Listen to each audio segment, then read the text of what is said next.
विक्रम शर्मा के घर में एक खुशी का मौका था। उनका इकलौता बेटा राहुल अपनी पसंद की लड़की कविता से शादी कर रहा था। कविता पढ़ी लिखी, स्मार्ट और आत्मनिर्भर लड़की थी। सास शारदा देवी एक परंपरावादी लेकिन समझदार महिला को उम्मीद थी कि बहू घर की इज्जत बढ़ाएगी। पहले 2-3 दिन तो सब कुछ सामान्य रहा, लेकिन चौथे दिन से कविता का व्यवहार बदलने लगा। मुझे सुबह जल्दी उठने की आदत नहीं है, कविता ने सीधा कह दिया। आप लोग अपनी परंपराओं के हिसाब से मत चलाइए मुझे।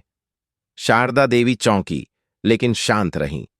धीरे धीरे कविता ने घर के सारे कामों से किनारा कर लिया। शारदा देवी को अकेले रसोई, सफाई और पूजा पाठ तक सब संभालना पड़ा। राहुल ऑफिस से देर आता और थका हुआ रहता, इसलिए उसे कुछ समझ नहीं आता। कविता ने घर में नौकरानी रखने की मांग की। शारदा देवी ने बिना बहस के मान लिया। पर असली समस्या तब शुरू हुई जब कविता ने राहुल को कहा, हमें अलग घर लेना चाहिए ताकि मैं अपनी तरह से जी सकूं। शारदा देवी ने सब सुना, पर उन्होंने अब भी चुप्पी साधे रखी। लेकिन अब उन्होंने एक फैसला ले लिया था। अगली सुबह शारदा देवी ने पूरे परिवार को नाश्ते के लिए बुलाया और बोली, मैंने फैसला किया है कि अब मैं काम पर जाऊंगी, एक एनजीओ में। कविता हंसी, इस उम्र में अब जाकर काम करेंगी आप? हां, शारदा देवी मुस्कुराईं। घर में सब अपने अपने नियम बनाते हैं, अब मैं भी अपने लिए कुछ करना चाहती हूं। अब घर का पूरा बोझ कविता पर आ गया। शुरुआत में उसे लगा कि वह मैनेज कर लेगी, लेकिन दिन ब दिन उसे एहसास होने लगा कि घर संभालना आसान नहीं।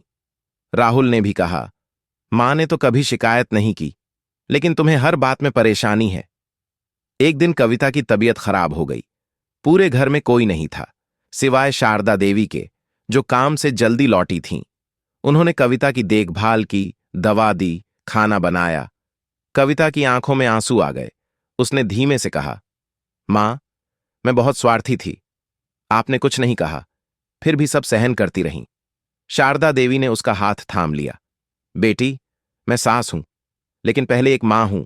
हर मां चाहती है कि उसकी बहू इस घर को अपना घर माने, पर कुछ बातें अनुभव से ही आती हैं।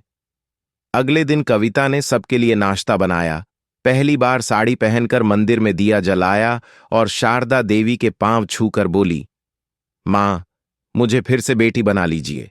अब मैं सच में इस घर को अपना मानूंगी। शारदा देवी की आंखें भर आईं। राहुल भी खुश था। अब घर में हर कोना मुस्कुराने लगा था। 2 पीढ़ियों के बीच समझ और प्रेम ने एक नई कहानी लिखी थी। समझदारी और धैर्य से लिए गए फैसले सबसे कठिन रिश्तों में भी मिठास ला सकते हैं। एक सास का निर्णय केवल बहू को नहीं, पूरे परिवार को एक नई दिशा दे सकता है।